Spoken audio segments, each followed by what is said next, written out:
Hello and welcome to the Fuel Run Recover podcast. I'm your host, Stephanie Natchuk, registered dietitian, running coach, marathon runner, and mom.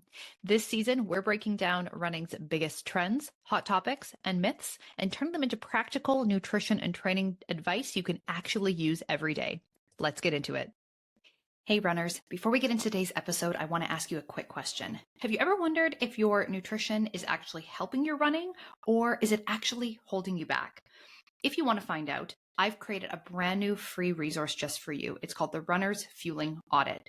It's a super quick checklist that's going to help you spot the signs of underfueling, low energy availability, or where the gaps in your nutrition might be that are impacting your recovery and actually slowing you down. It only takes a few minutes to go through, and by the end, you're going to know whether or not your fueling is on the right track, or if you really need to start making some changes to the way you approach your eating so you can start to feel stronger on every run, reduce your injury risk, and actually get the results that you're training so hard for. You can grab your free copy right now by clicking on the link in the show notes. Again, this is called the Runner's Fueling Audit. It's a free downloadable resource, and it's going to give you so much clarity on how you can start feeling smarter and running stronger. All right, let's dive into today's episode. Hello, and welcome to this week's episode of the Fuel Run Recover podcast. I, of course, am your host, Stephanie Natchuk, and I am excited to talk to you today about a couple of something I like to call nutrition quick fixes. And I know that, I am certainly famous for this, and I think most dietitians are. We love to say, there's no such thing as a quick fix. There's no such thing as like a shortcut when it comes to healthy eating and training and making real results and progress. There's no way around it. You just have to put in the time, put in the hard work, and just, be along for the ride, be along for the long haul. But really, when we dig down into it and when I really think about it, there are some things that are quick fixes. There are some things with a runner's fueling strategy that time and time again, I see runners doing incorrectly. I see runners getting wrong. And really, if we think about it and talk about it the way we're going to break it all down today, there are some things that are pretty darn quick fixes. So today I'm going to share with you 3 of my top nutrition quick fixes that can instantly improve your running. And I mean, like, can improve the run that you have that very same day, which is honestly pretty darn cool. Something that we can do.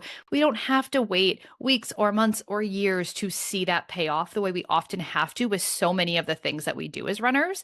Instead, this is something that, like, that same day, within that same run, you're going to see an improvement in your performance, or at the very least, within a couple days to a couple weeks, you should see these things paying off for you. And, this is one of those things that if you're already checking off these boxes, great. The longer your runs, the higher volume you're doing. These might be things that you want to lean into a little bit more. If you're not currently doing these things, then I am, really hoping that you'll take away some good tips from this podcast episode and start to incorporate some of these quick fixes, some of these shortcuts, and see what it can do for your training and your running performance. So without further ado, number 1 is your pre-run fueling. So if you're currently waking up in the morning, and I know that people run at all different times of day, in my experience as a sport dietitian and running coach, I do find that the people who have the hardest time with fueling and are at the highest risk of underfueling tends to be my morning runners.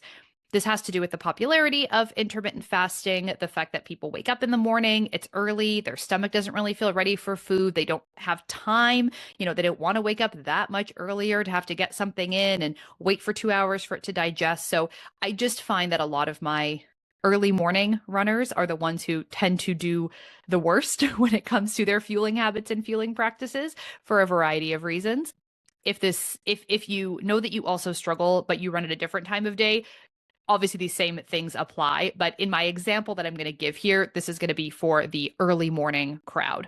So you wake up in the morning, make yourself a cup of black coffee. Maybe you drink a pre-workout drink or an energy drink or something like that. But you're taking in a little bit of fluids. You're taking in some caffeine. and you're heading out the door, right?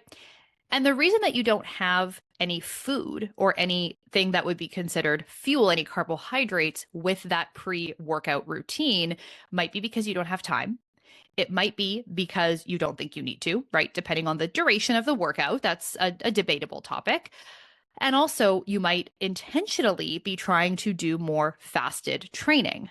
Now, if we're talking about really short workouts, like things that are, around the 30-minute mark, then having some additional carbohydrate that you're consuming beforehand may not make a significant difference. But I promise you that once your workouts are getting to like 45, 60, 90 minutes, especially in the morning when you're waking up with that muscle glycogen already depleted, putting some gas in the tank, having some carbohydrate coming in as part of that pre-workout routine will absolutely do wonders for your stamina, your endurance, and your ability to reach that next gear. So, a lot of people will swear up and down, and this maybe is you. And if this is you, I want you to listen very carefully to this. I want you to tune in. I'm calling you out very gently, very kindly, but I'm calling you out.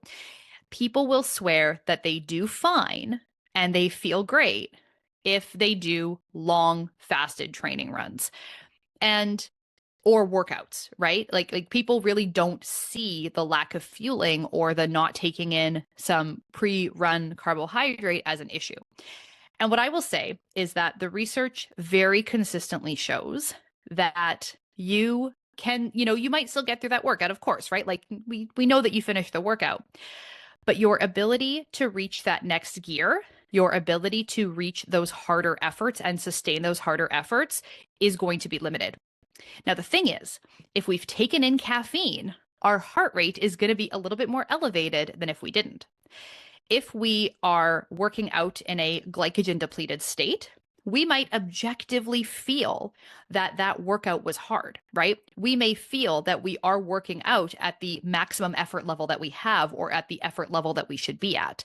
But what's amazing is that if we take in more fuel, if we are able to get in more carbohydrate, have more muscle glycogen on board, we actually can reach a level of intensity that is beyond what we might have been doing before. So the workout might feel like it was hard and feel like it was hard enough, but it's amazing when we have more fuel in our bodies to burn at those higher intensities, the ceiling is elevated, right? We can push that boundary and we can actually do more from both an intensity and an endurance perspective than we maybe would have thought before. So if you feel like you currently, just do a little bit of caffeine before you work out, your workouts are a little bit longer or a little bit harder, you don't typically take in fuel, and you think that everything is good, you think you're doing great, I would challenge you to actually try to incorporate some pre-workout carbohydrates.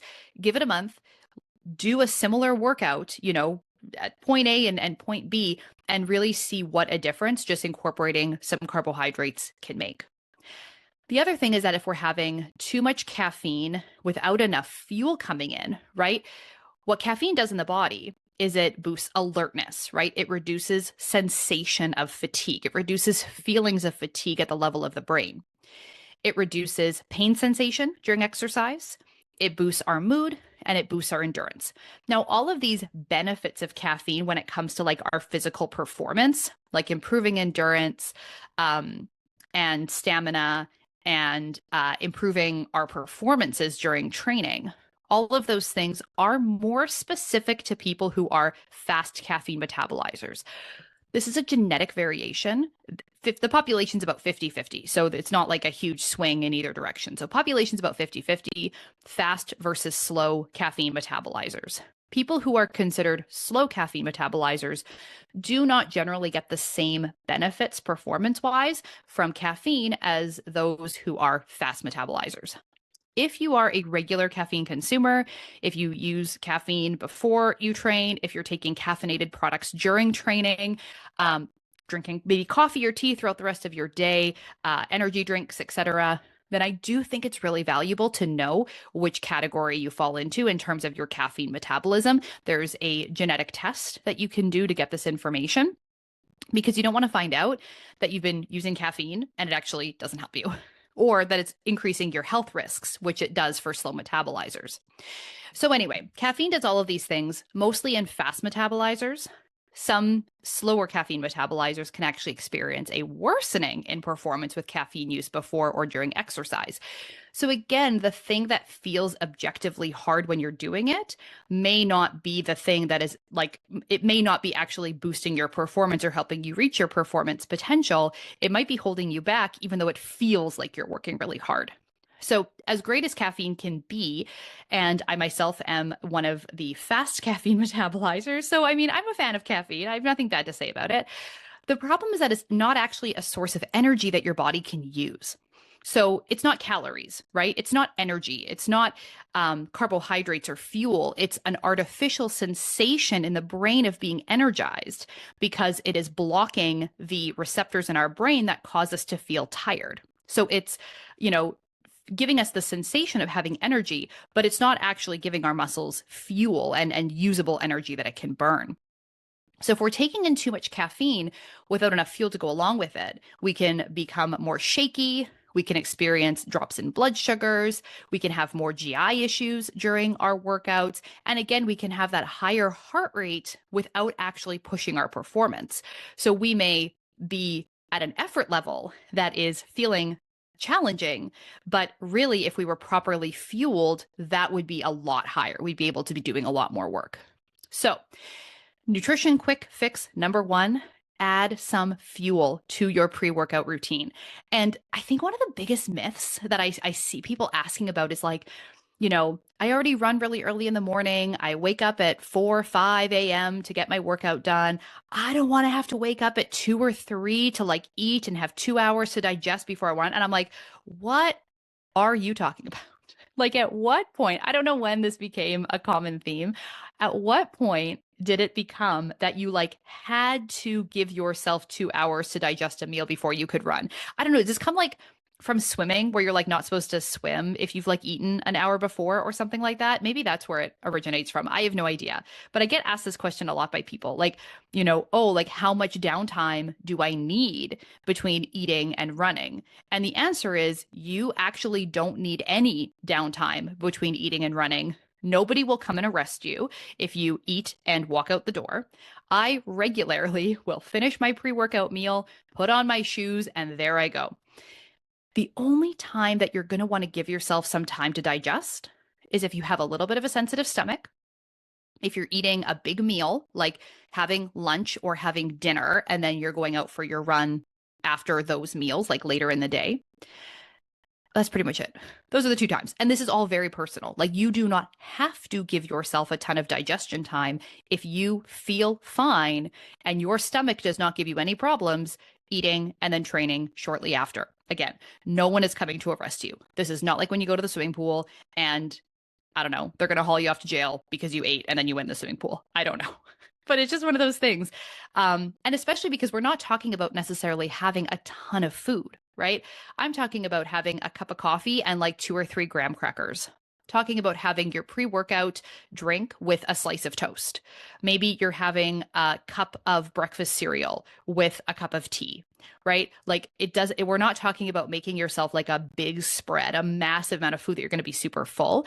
We're just putting a little bit of gas in the tank so that we can keep your blood sugars stable throughout that workout and allow you to reach that next gear during your harder efforts. So that's number one. Number two, our second nutrition quick fix for today is switching from sugar-free sports drinks and electrolyte products to ones that contain carbohydrates. Electrolytes are unbelievably trendy right now. Unbelievably trendy. I mean, the brands and the variety and like everybody's got an electrolyte product these days. And with that comes a lot of talk, discussion, opinions about what should be in these products or what shouldn't, right? Like how natural does it need to be? What should the source of it be? What's the optimal breakdown between sodium and potassium? And do you need these other trace elements and carbs versus no carbs and all the things, right? Lots of discourse, lots of marketing, lots of everything. So people are taking electrolytes during short workouts or even just sipping on electrolyte products like during the day. Now, I'll be the first to say, like, this is absolutely not necessary. We do not just need to be like sitting and drinking electrolytes during the day, right? Electrolyte replacement really specifically only needs to be done when we're training over about 90 minutes in a duration, or if we're working out in really hot, humid conditions. So if we are in a situation where we're losing a tremendous amount of sweat, especially in a short period of time, if we're a heavy, salty sweater, then between the meal that we ate that's going to have sodium in it and the meal that we're going to eat that has sodium in it, in between those two times, we're losing more sodium than we should. And so we need to replace it. But outside of our training, like on a regular day, like on a rest day or a day that we're doing like a gym workout or something, our meals and snacks have plenty of electrolytes that we don't need to be replacing it from our fluids as well. So anyway, that's my little soapbox on that. But okay, so in the situation where we're training for over 90 minutes, or if it's really hot and humid outside, which for a lot of runners, that's going to be a good chunk of the year and also a good chunk of marathon training, right? Like once we're getting into those heavy volume weeks or months, 90 minutes, you're going to have a few workouts during the week that might take you 90 minutes, or you might be training a lot in the heat and humidity. So electrolyte replacement does become more key and does become something that I think we should incorporate. So we should be replacing, at that point though, we should be replacing both carbohydrates and electrolytes, right? Because once we're past that 90-minute threshold, we've also burned through a considerable amount of our muscle and liver glycogen. So we're burning carbohydrates as fuel during the run. And we're also losing electrolytes in our sweat, right? These are two different things that are simultaneously occurring. So we need to be taking in fluids, like the actual water, like the fluids that we need for the sweat replacement. We need the electrolytes to replace the electrolytes that we're losing. But then we also need carbohydrates to keep that fuel coming in so we can keep training at that same intensity for the rest of our workout. The carbohydrates are what our brain and our muscles are using for the actual energy during the workout, right? Electrolytes are not a source of energy. They help to absorb the fluid in the gut. They can improve the taste of the fluids that we're drinking, so increase our consumption, which is great for helping with dehydration. But they are not a source of energy. They are not something our body is burning as a fuel source. And the longer the workout, the more carbohydrates we're going to be burning through, even if it is an easy effort long run. So, second quick fix that I want to add to your roster for this week is add a source of carbohydrates to your intra-workout fluids, or choose a sports drink that isn't sugar-free or artificially sweetened. So switching from a product that maybe has an artificial or natural but zero-calorie sweetener to something that is giving you a source of carbohydrates as well. My personal favorites, I really like Tailwind. What are the other ones that I was using? Tailwind, I really like. They've got a high carb one as well. Of course, your gels are going to be great in addition to that. You can make your own homemade sports drink. Oh, Liquid IV, that's another one that I use a lot. There's so many brands out there. There's so many brands. Find something that you like the taste of, something that works for your stomach, and something that you can, bring along with you that, logistically and works for you as well. So this is going to be a really great swap that you can do because it's going to give you more fuel, again, more gas in your tank during that same run. So it's going to allow you to sustain those harder efforts longer and finish some of those longer workouts feeling strong. Electrolytes and fluids definitely help, but carbohydrates are what your body really needs to go further and train harder. All right, and number 3 for today, restoring muscle glycogen post-run. So the third nutrition quick fix that I want to talk about today is including more carbohydrates with your post-workout recovery meal versus just emphasizing and just focusing in on protein. So we have been hearing for years and years and years, endlessly debating the protein timing window. Now, if you're not familiar with the protein timing window, it's essentially this idea that right after you train is this really key time, this critical window of time for us to get in a source of protein for recovery after we train. And after this window closes or shuts partially, whatever, as this window is closing, if we've missed that window, we've done a lot of damage to our ability to recover after we train. And so this idea of this like critical protein time, this protein window has been like very hotly debated for years, more so in, I would say, the bodybuilding space versus the endurance sports space, but you catch my drift. And so what it's come down to is that there isn't really a critical window for protein. Like if you don't get protein in within 30 minutes of finishing a workout, nothing tremendously bad is going to happen to you, right? Like you, of course, want to have a good sized, high protein meal within a couple of hours of finishing a workout, just because there would be no benefit to like prolonging that. And you're probably going to have a meal within a couple of hours anyway, because you should be eating regularly throughout the day. But your muscle recovery will not be dramatically impaired by not having protein within 30 minutes, the way that, you know, we kind of used to think. I mean, I remember like being at the gym and guys would like be mixing up their protein shake and drinking it as they're like walking off the gym floor. They're like on their way to the change room. They're already having their protein shake. Now, again, there's nothing wrong or bad about that. Like you can start your recovery sooner and there's nothing wrong with it. But the concern about not doing that is something that we don't really need to worry about. But here's where I want to shift gears a little bit, talk about my one of my favorite nutrition quick fixes is about restoring muscle glycogen post-run. So this is very fascinating. What research has shown is that when we restrict post-workout carbohydrates, we can impair our performance at our next workout. So future workouts can be negatively impacted by us not taking in adequate carbohydrates after this workout today. Skipping a proper post-workout meal today means that tomorrow's workout can feel more sluggish. And if you have those runs sometimes where you're just like, man, I just like feel like crap today. This was just a crappy, like, I don't know why. I don't know what's wrong. You know, thinking back to, okay, how well did I refuel after my workout the day before? Especially if, say, the day before was like a long run, or a longer workout or something where we're going to be going through more muscle glycogen and then needing to replace that. That might explain why sometimes our performance really suffers and it doesn't really make a lot of sense, right? You know, maybe our pre-workout routine was the same and all of that, and it just isn't really adding up. You know, we want to think back, what was I doing 24 hours before, and could that be playing a role? And so the reason for this is because, kind of unlike the protein window, and maybe a little bit similar, but right after training, our muscles are primed to replenish muscle glycogen, right? We've just done a workout. We've just depleted some or maybe all of our muscle glycogen stores, and they are ready to refuel.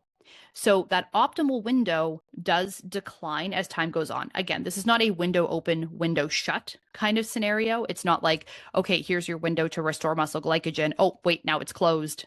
That's it. You know, like that's not how it works at all. We can restock muscle glycogen ongoing forever. I mean, until our stores are full. But there's this priming of our muscles where they are very open and very receptive to refueling and restocking that muscle glycogen, right? Part of this is because we just burned through it, but this is also an adaptation where over time we actually can increase our capacity for muscle glycogen storage. Because if we continually deplete muscle glycogen stores, our brain is like, we keep running out of muscle glycogen. Maybe we should increase our capacity to have more in stock. And so this is part of the training adaptations that we get as endurance runners, that over time we actually can have more capacity for muscle glycogen, which means during a half marathon or a full marathon, we are less likely to hit the wall. And that's going to be really beneficial for improving performance. So refueling now means that we have more gas in the tank for a better quality session tomorrow. So instead of just a protein shake with water after a workout, or, you know, maybe just having like some eggs, and really focusing in on those protein foods. Yes, protein is key, but let's pair it up Make it into a smoothie with some fruit, some yogurt, some fruit juice. Pair your protein shake with a bowl of cereal. Make yourself a wrap or a sandwich or a rice bowl, something that's going to give you a good amount of carbohydrate, at least as many grams of carbohydrates as you have grams of protein. We can even go as high as 4 grams of carbohydrates per gram of protein if it was a specific, a really longer or intense session, so that you are also replenishing those muscle glycogen stores, giving your body the energy that it needs to have more gas in the tank for tomorrow's run, but also the energy that it needs for those repair and recovery processes, because we don't want to forget about that either. So that's number 3. At the end of the day, in life, in performance, there are no real quick fixes, right? Like if we're looking at getting a PR, improving body composition, reaching that next level of performance, these 3 quick fixes, these 3 swaps alone are probably not going to get you there. But I mean, they can be pretty powerful, right? If we're not doing any of these things right now and we're really under fueling, these things might be incredibly impactful for you. But by adjusting some of these things to your workout routine, your fueling routine before, during, and after you train, you might really be amazed at how much stronger and how much more consistent your running and your performances become. If you want to dig into this a little bit deeper, if you think there might be gaps in your fueling strategy, if you think there might be some things that you're missing, but you're not really sure, I actually created a really great resource for you. It's called my Fueling Audit for Runners. In this fueling audit, it's a really quick checklist, walks you step by step through some eating strategies, some signs and symptoms of underfueling. You just check a quick yes or no, don't overthink it, and it's going to give you a score. And it's also going to tell you, depending on your score on this audit, what to do next. Do you need to maybe address just the specific key areas you're struggling with, but overall you're doing okay? Or are you full of red flags? You need some serious help, and we got to figure out what's going on with your nutrition. So I highly recommend checking out the Fueling Audit for Runners. You can find that at the link in the show notes. Then if you are looking for more support, more resources, more guidance, I have a fueling ebook for runners called Fuel Smarter, Run Stronger.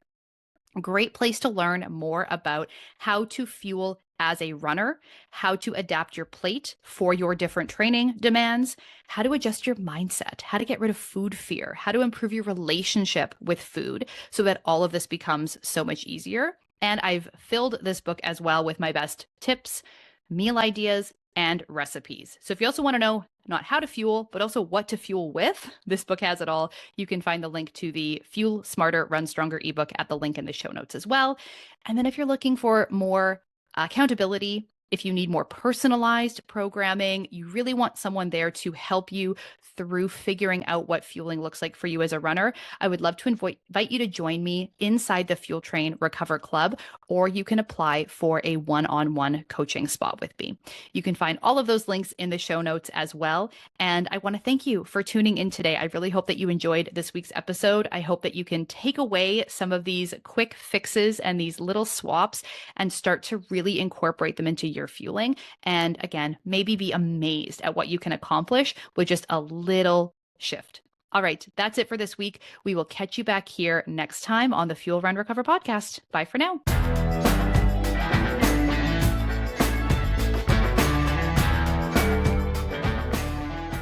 The information on this podcast is for educational purposes only and is not to be used or relied upon for the diagnosis or treatment of any health condition. This information does not create a client-practitioner relationship and should not be used as a substitute for professional medical advice.